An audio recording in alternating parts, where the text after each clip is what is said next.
E vamos lá, gente. 10 de outubro. Estou acabando de assistir o discurso da ressurreição do Lula. No Brasil, o real ele não colou, né? A bolsa que mede o futuro segue despencando. Mas no Brasil sorridente do Lula, todo mundo já está dormindo tranquilo, acreditando na democracia, aliviado porque ela voltou.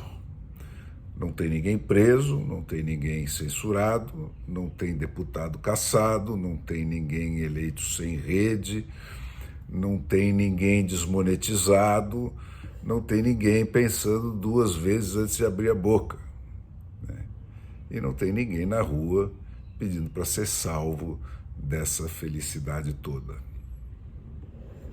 O Alexandre de Moraes é um exemplo vivo de tolerância e de amor a quem pensa diferente, e por pouco, por muito pouco, é que já não foi desde já o Bolsonaro quem saqueou a Petrobras. Claro, a gente há de chegar lá, isso já está claro, pelos mesmos caminhos democráticos pelos quais o Alexandre de Moraes reescreveu a biografia do Lula, tornando a que o Brasil inteiro assistiu ao vivo e a cores sabidamente falsa. E quem se lembrar dela sujeito às penas, não da lei, porque não tem lei para isso, mas daquele jeitinho, né? Sem o devido processo, essa formalidade sabidamente antidemocrática. Não tem jornalista no país, mas permanecem as perguntas essenciais. O presidente eleito, tão cordato com quem pensa diferente, vai indultar os presos, os censurados, os multados pelo corajoso Alexandre de Moraes, que arriscou tanto da sua segurança pessoal nessas ações a ponto de ser chamado de herói? O presidente eleito, disposto a perdoar todo mundo, tomará quais providências para restabelecer integralmente o regime dos três poderes que caracteriza a democracia, onde só o legislativo legisla e só o judiciário julga depois do devido processo e se e quando autorizado pelo Ministério Público? Vai perdoar o judiciário e o Ministério Público que o condenaram lá atrás, ou vai trocar os dois definitivamente pelo corajoso Alexandre de Moraes? Por muito menos que isso, gente, em 64, 65, quando os militares ainda prometiam uma intervenção só até a próxima eleição, que era em 66, os pais do lulismo, que ainda estão lá no partido hoje, já estavam detonando bombas em cinemas e aeroportos e trucidando gente a tiro nas ruas do país. Então, quem nunca ouviu esse discurso do Lula, que o compre, né? Como foi o caso, aliás. Uma boa parte da diferença que faltou para manter o Lula onde a sua biografia real tinha posto foi da juventude sem memória viva do que foi o lulismo real e com a cabeça feita por aquela educação que ele jurou restabelecer, né? A que nos põe nos últimos lugares nas competições de português e matemática e nos primeiros em interpretações jeca tatu do que é e do que não é democracia. O tão aguardado estudo das Forças Armadas, né, veio com um gosto enjoativo de funcionalismo fardado, vazado naquele modelão STF, onde nenhuma sentença tem menos de 800 páginas, incompreensíveis para quem fala só português.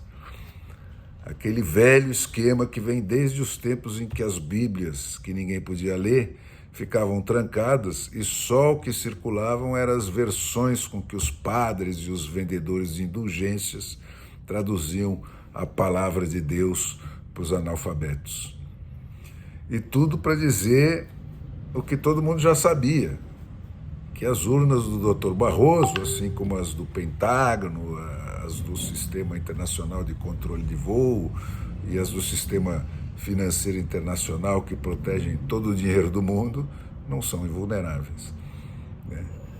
Não foi por outra razão que, desde a primeira discussão para adotar essas urnas, o povo brasileiro, que de burro não tem nada, aprovou, pelos seus representantes eleitos, o acoplamento da contraprova impressa, né? Os corajosos lulistas do STF declararam, então, naquela primeira providência, lá atrás, que era inconstitucional, né, a prova impressa, por ameaça ao sigilo do voto, né? Ainda que o exemplo textualmente dado por eles foi esse, de que se a impressora imprimisse um voto e enguiçasse, e o dono desse voto chamasse o mesário para ver o que estava acontecendo, o mesário ia saber em quem aquele único eleitor tinha votado. Esse foi o pretexto para dizer que o sigilo do voto estava rompido e que, portanto, essa medida de acoplar uma impressora era inconstitucional.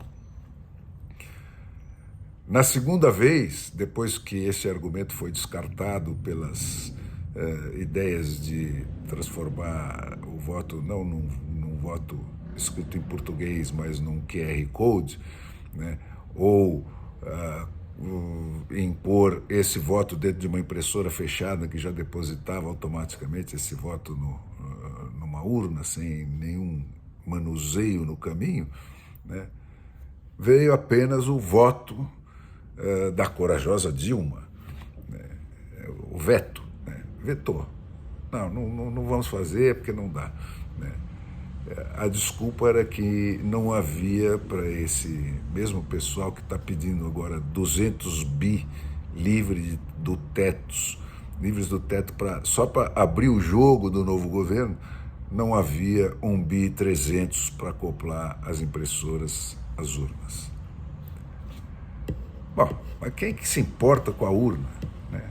Na reta final da tomada do poder, nós tivemos toda a sequência dos atos de coragem do Alexandre de Moraes, né, que matemática nenhuma poderia jamais desviar de uma interpretação da verdade clamorosa que eles significam. E aí significaram. Não tem, portanto, nenhum brasileiro vivo e honesto que acredite que essa eleição foi justa, foi equilibrada e foi equânime.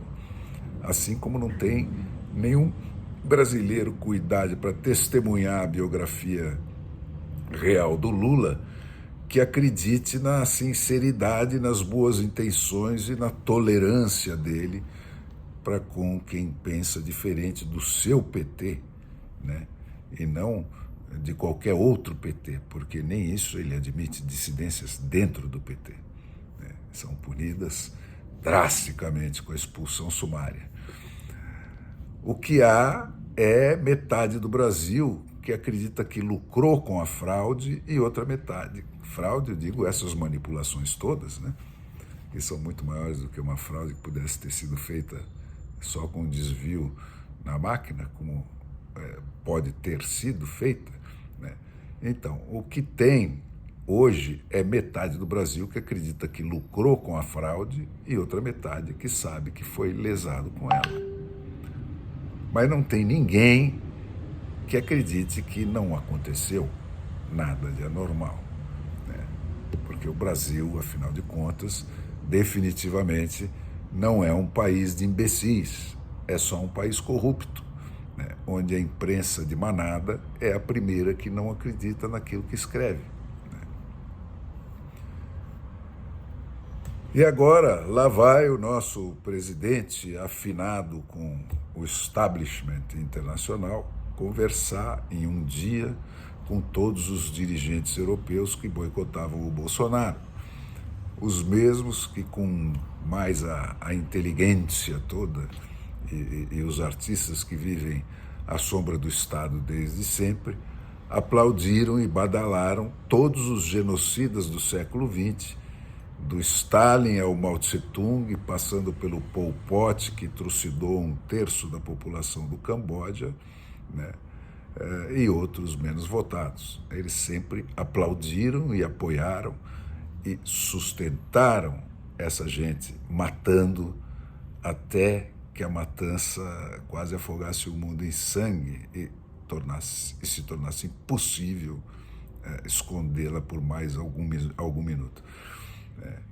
Então, se essa gente foi capaz disso ali atrás, por que não badalariam o nosso pretenso Putin dessas ucraniazinhas todas vizinhas do Brasil, né, que o Lula pretende se tornar o líder genial, né, para recriar na América Latina, agora entre aspas, né, recriar na América Latina o que foi perdido na Europa do Leste com a queda do muro.